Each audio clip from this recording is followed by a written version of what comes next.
ચંપારણ્ય ધામ ખાતે પોરબંદરના મોદી શિયાળ પરિવાર દ્વારા અનુકરણીય ભાવાત્મક સેવા કરવામાં આવી હતી, જેમાં યાત્રાએ પધારેલા સમસ્ત વૈષ્ણવો માટે બપોરના સમયે ફરાળ તથા સાંજના સમયે સખડી મહાપ્રસાદની સેવા આપવામાં આવી હતી, જેનો હજારો વૈષ્ણવોએ લાભ લીધો હતો.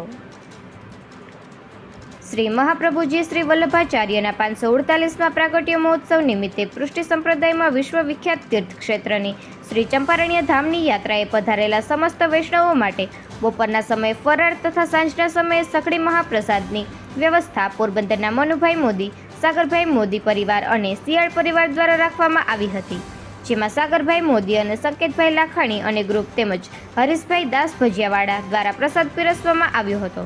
આ મહાપ્રસાદનો હજારો વૈષ્ણવોએ લાભ લીધો હતો. પરંતુ કૃપાળુ પરમાત્માની કૃપાથી છેલ્લા 30 વર્ષથી નિયમિત મોદી પરિવાર તથા શિયાળ પરિવાર દ્વારા આ સેવા કાર્ય કરવામાં આવે છે.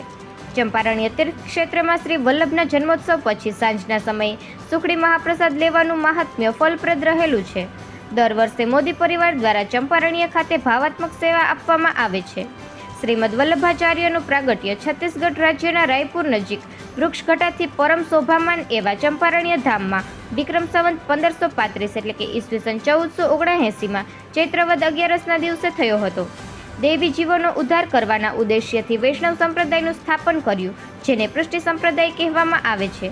શ્રીમદ વલ્લભાચાર્ય વૈષ્ણવ સંપ્રદાયના એક પ્રસિદ્ધ અને તેજસ્વી આચાર્ય હતા. પૃષ્ટિ માર્ગના અનુયાયીઓ તેમજ મહાપ્રભુજી તરીકે પણ ઓળખે છે અને પૂજે છે. તેમજ બનારસમાં રહીને વેદ, વેદાંત, દર્શન, સૂત્ર, ધર્મશાસ્ત્ર, પુરાણો અને ઇતિહાસનો ઊંડો અભ્યાસ કર્યો હતો.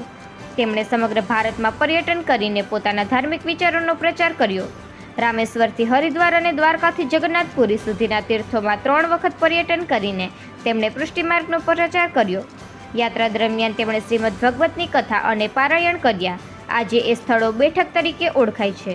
શ્રી વલ્લભનો મુખ્ય સિદ્ધાંત અને દિવ્ય સંદેશ એ છે કે પ્રીતિપૂર્વક ભગવત સેવા સાથે સાથે જીવ માત્રની શરીર, મન, ઇન્દ્રિયો, પ્રાણ, અંતઃકરણ તેમજ ધન વૈભવનો સમર્પણપૂર્વક વિનિયોગ કરવો.